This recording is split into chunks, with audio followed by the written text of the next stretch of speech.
Bonjour, je suis not manly, et ici le voyage d'espace je ne sais quoi. Finally, we get to part 11 when we're back into familiar territory with Dres, now the second dwarf planet of the system. 720 kilometers diameter on average. Surface gravity is double that of Edna. Still pretty weak though, kind of approximating the stock moon. One day is 4.5 hours. This one rotates really quickly too, almost like Edna in that sense. Has a pretty high inclination of 5 degrees and a very, very large orbit. Delta V to get out here, 2.4 to 2.7 kilometers per second. Capturing can be as much as 2.5 kilometers per second, but fortunately landing is again like the stock moon at about 600 to 650 meters per second, give or take.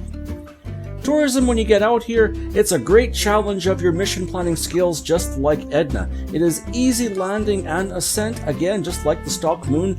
There is a canyon here, but it is not its own biome, and that's one of the tourist traps you get out here.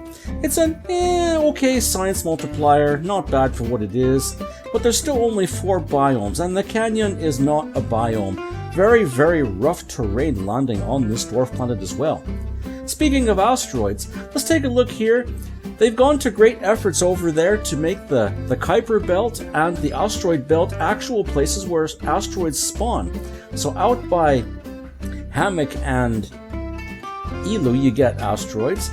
Out by Edna and Dres you get asteroids. The problem is, this may be a stock game artifact, but there's still so many asteroids that spawn in Kerbin's orbit. Makes me wonder, is Kerbin actually a planet in this game? You know, it hasn't cleared its orbit, some would argue that's not quite a planet. Anyway, when we last left our heroes, Chris, Roberta Lynn, and Julie Kerman, they were getting ready to eject from Edna out to Dres. Now, we had a very cheap ejection here at a mere 1.3 kilometers per second. The problem was, it would have missed our transfer window back to Kerbin, so I went back with my original plan of spending a good 3 kilometers per second, 1.5 from here, and 1.5 back over at Dres. That way we'll catch up with our Kerbin transfer window. This is our ejection back away from DAC. I tried to time the ejection from DAC to match our ejection point from Edna, and we came pretty close there. Not bad at all. Pretty expensive ejection and a pretty expensive insertion, but hey, this is the good ship Overkill. Plus we have a refueling craft waiting out on its way to Dres right now. There's a zoom out shot of DAC, and here's Edna, that very, very fast spinning dwarf planet. Pretty wild ejection inclination, but that's okay, that's only because Dres is so wildly inclined as well. And there we go, using RCS on the command pods to get our periapsis lowered without consuming regular fuel. And there we go. There's our insertion. 1.4 and change. Okay, not bad. Bye bye, Edna. And there we go, on our way pretty much straight out to Dres. In the meantime, the refueling craft is finally approaching Dres 3 3/4 of a year later, while all that other stuff was going on. The insertion is a ridiculous almost 8-minute burn at 2.2 kilometers per second. We have to start it way out here. Look at that. The nuclear engines may be efficient, but boy do they have very lousy thrust. Get some glamour shots of the surface of Dres while we're out here. And there we go. Almost 8 minutes later, we are captured at Dres. The main mission craft finally arrives at Dres, a good 2.5 years into its mission. I've got distant objects enabled there and installed, so we can see where Dres is. We can see it just come into view now. And there we go. And we get some high space with Roberta Lynn Kerman resetting those instruments. Stuff that we've pretty much seen before. Look at this gorgeous shot of this dwarf planet. This kind of resembles the stock moon in appearance as well as in Delta V requirements. though it looks a lot nicer on the surface. You can see visible cracks up from space. There we go.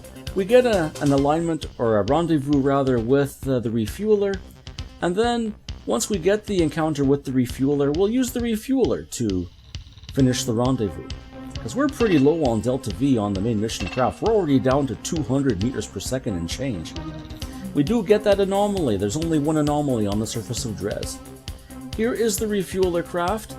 The main mission craft is one of those dots just above. There it goes. Yep. Distant object enhancement will show off distant craft as well.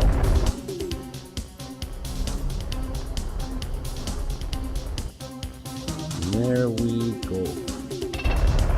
We'll complete this rendezvous and then we'll send out Julie Kerbin to top up the tanks on the main mission craft.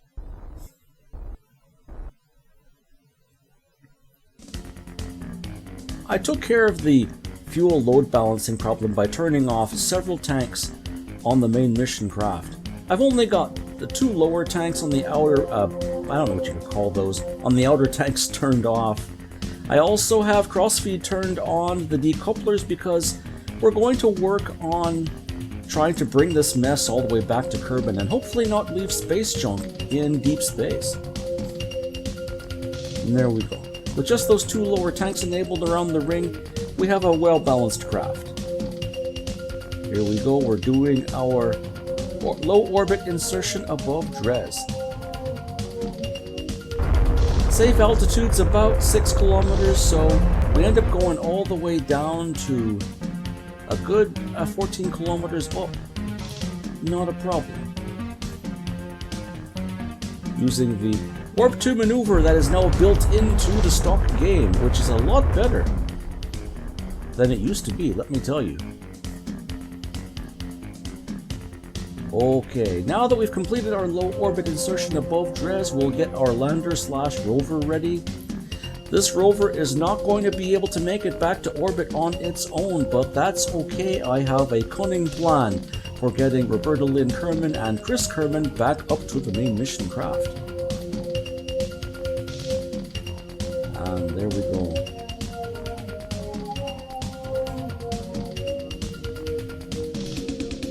We're going to try to land in one of those flat spots there, hopefully in that crater right there in the middle of your display. We're going to start our burn pretty early. It's a decent thrust to wait for this little rover, but it's still pretty slow. We want to give it a bit of advance warning. I would hate to be Chris and Roberta Lynn looking down at the surface, coming up toward them from that angle. My goodness. Oh boy. Who put that mesa there? Good thing it wasn't in our flight path. There are lots of little mesas like that on the surface of Dres. Do be careful when you do your approach out here. In fact, we're having to burn radial out to avoid colliding with the ridges around that crater. So we'll just wait till we pass over the crater and nearly clip yet another mesa. Look at that. That would have been funny if we had that antenna knocked off of there. Fortunately, that doesn't happen, and then Chris does his descent burn into this crater.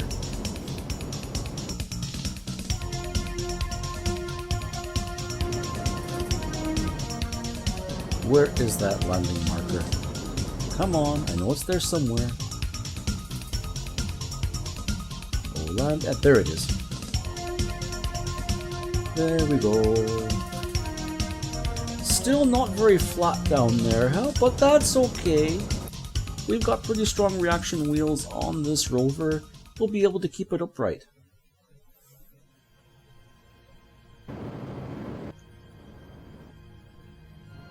Look at this crater.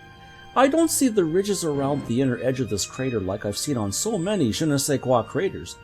But hey, this is not bad. There are lots of high edges for these craters, and there are half craters, and there are sheer cliffs. And oh boy, isn't this just gorgeous? As we do our exploring, we find a piece of scatter just kind of hovering there. This does happen from time to time, and we can still plant flags on top of it. There we go.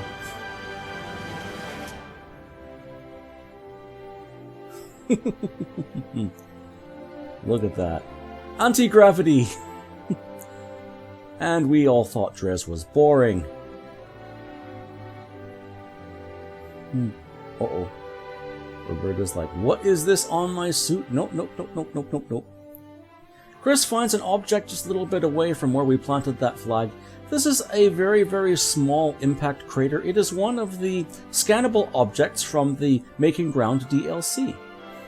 Making Ground? Breaking Ground, pardon me. I do have a small scanning arm in case we came across one or two of these things.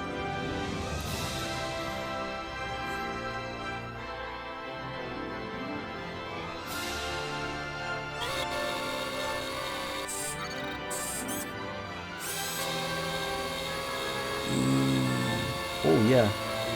Easier to get into, eh? Well, you know what? We'll go find that out in just a bit. Roberta hops out, and she tests that theory. Let's see how easy it is to get into one of these little craters. Come on. And walk up, walk up. Oh, nope, nope, nope, nope, nope. Not going to happen. We'll just have to use the EVA packs to get in and out of there. Well, okay. Easier to get into, that is for sure. Anyway, we head out to the highlands, supposedly out near where the anomaly is. Again, oh yeah, there it is. Again, some very tall cliffs and mesas here, untouched by weathering because of course there's no atmosphere, and the impacts have really jostled this dwarf planet around.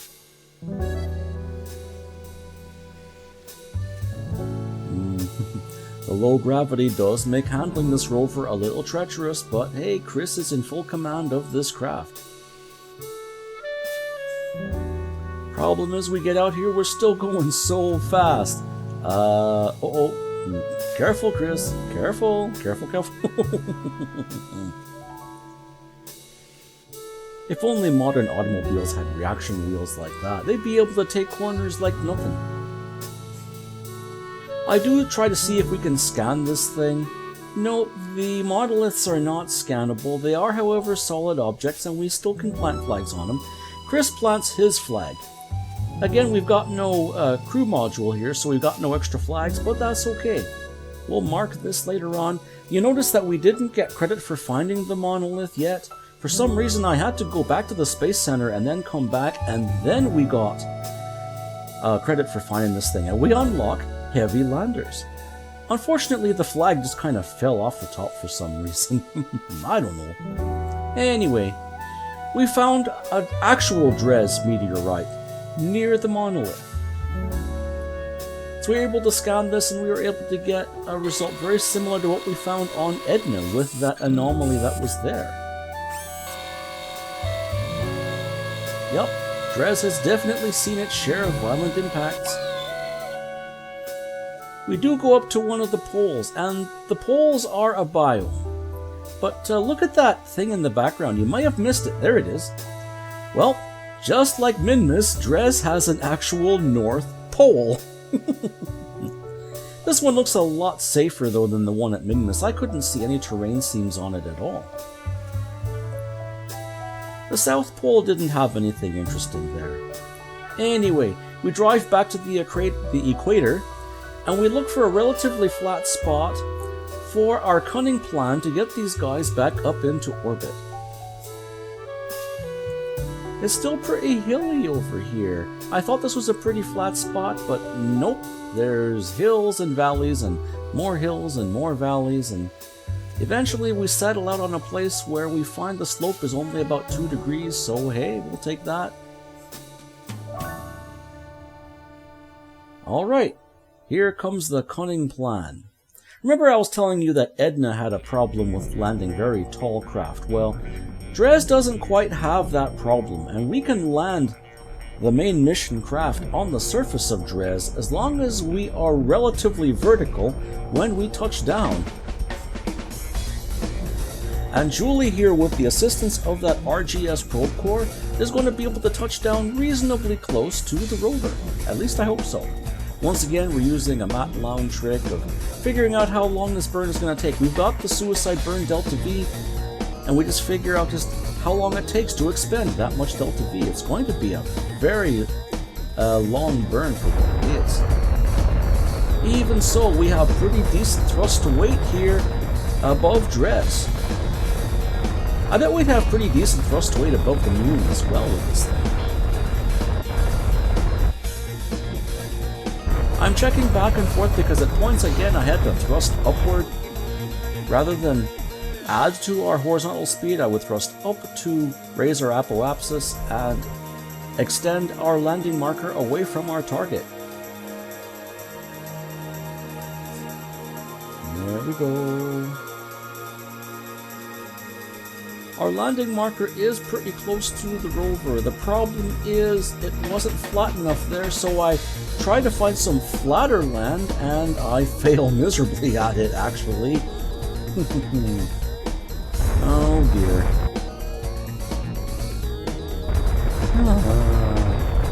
Oh, while nothing is impossible, it is still rather difficult.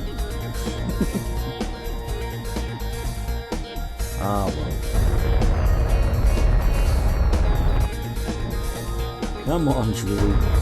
If you could fly that space plane up to low Kerbin orbit and back, you could probably land this. Just gotta find some flatter land for you.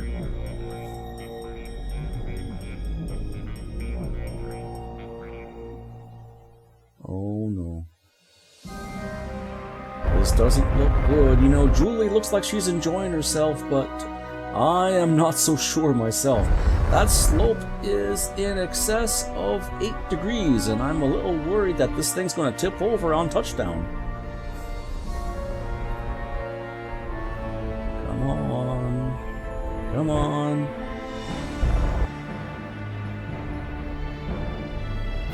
Oh, a little bit of a bounce there. Okay, touchdown. We have touched down. We'll point radial out to try to keep it pointing straight up. Come on. It does stay up, though it does take some effort. I want the craft to settle out, so I turn SAS off to see what happens, and, well, it's not bad. It's staying up. Come on, stay up. Oh, thank goodness for that. So with that chore accomplished, we then get the science from the rover over to the main mission craft. We start with Chris, who unloaded the experiment storage unit. There we go. I was worried that when this thing got into physics range it would have jumped up. We have seen that behavior before, but fortunately this didn't happen to this craft, even with World Stabilizer installed here. Oh, come on. Alright, Chris loads that up in the RGS. Okay, there we go. And that's the problem we were running into before. The rover would jump. Okay, Roberta checks to make sure she left no science behind, and there she goes. She'll load that aboard the command pod on that main mission craft, and then we'll have 2 copies of all the things we need 2 copies of, just like before.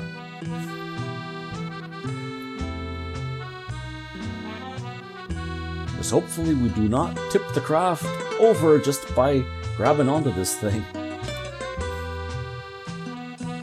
Oh, we do have one experiment we had to leave behind, but that's okay. Must meant we had an extra copy of it or something. And there we go. Lift off, and no problem getting this thing back into orbit. I just wanted to make sure that we were on the 90-degree line there. There we go.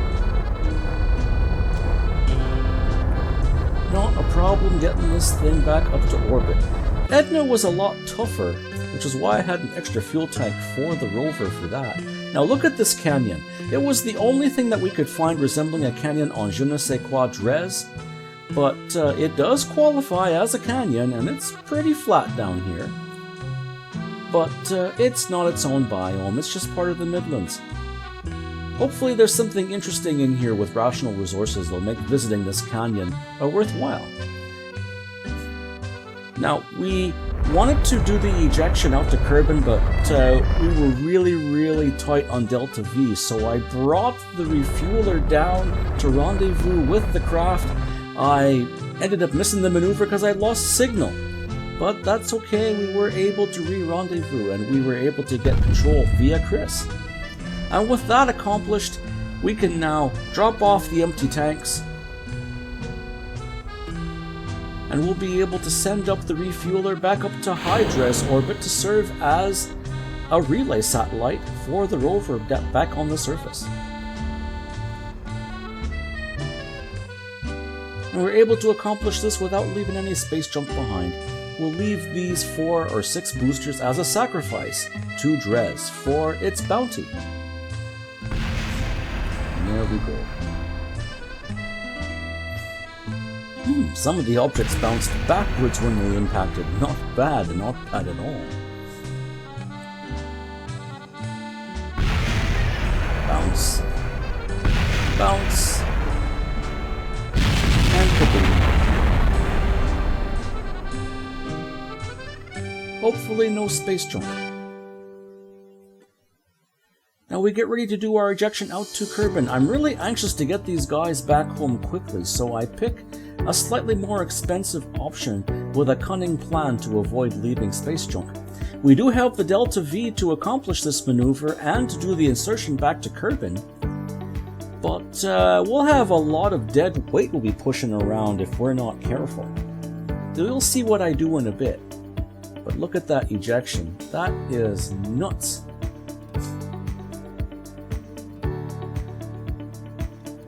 Yeah, look at that, 3 kilometers per second. The insertion would be even worse, but again, you'll get to see what I do here. In the meantime, we've got a very, very long burn, almost 9 minutes, to get these guys on their way back home. Those radiators are doing their job, keeping the craft cool. Bye-bye, Dres. Look at that. So, while we're waiting for the main mission craft to come home, we have one last chore to do with the relay system. I want to deposit the booster somewhere so we're not leaving it in orbit either, so I wound up trying to get it to collide with Duna, but I do miss. However, I have another cunning plan. Before I eject this satellite out to its normal orbit, I'm going to use it as a tug and push the booster back. There we go. All done. Now all we gotta do is raise this thing's orbit. Let's not thrust into the spent booster so we don't knock it out of alignment. There we go. Alright, then we do our orbit insertion. Again, we're looking for 2 years, 322 days. There we go, 22 seconds off, we'll take that. And now the Deep Space Relay Network is ready for our missions out to Jewel and Lindor when the time comes. As these guys enter Kerbin's sphere of influence, I try to basically aim for the center of Kerbin, because when I detach these nuclear boosters, I don't want them to miss. And then I raise our periapsis by burning radial out. Then I see how much Delta V it would take to capture. I have not done a capture at this speed before, so I do a backup plan where I make sure I have enough Delta V to do the insertion on the nuclear booster, and we do, but the resulting burn will be ridiculous, as you'll see in just a moment. Okay, there we go, 35, 36, 37. I end up dialing it back, but look at this insertion here. 2.7, 2.8, 3, 3.1, 3.2. While we do have the Delta V, that is a 14-minute burn. Who has the time for that? Let's try an aero capture anyway. I saved the game right up here so that we could go back and do the manual capture if we had to. But hey, let's see if we can survive an aero capture from this speed. Again, I had to do this in 2 parts because of the cloud and ocean glitch. And there we go. Alright, here goes nothing. Good thing we got a save on this. When we hit the atmosphere, we almost hit Mach 30. That is faster than any low Earth orbit re-entry speed. So these guys are coming in really hot for Kerbals. In fact, the G-forces get so excessive and dynamic pressures get so excessive that Julie gets knocked out. So does Roberta. Chris is barely hanging on. Look at that, Chris. Hang on, Chris. Fortunately, G-forces come right back down, and Chris is able to recover, and the ladies are able to wake up after a short amount of time. Oh. Well, not bad. I think Dres might be the upper limit for a straight ballistic arrow capture. We'll have to figure out some better way to capture when we return from Jewel and Lindor when the time comes.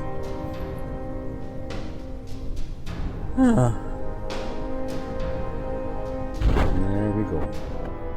Welcome back, guys.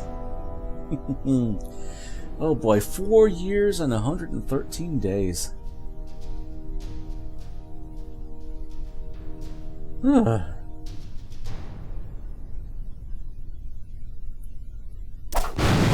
Splashdown. Well, let's see what these guys brought home, eh? There we go. They bring back over 18,000 science from 3 worlds and lots of biomes. We'll catch up with these guys when we plan our mission to Jewel in the next episode. Until then, I'm not manly. Fly safe.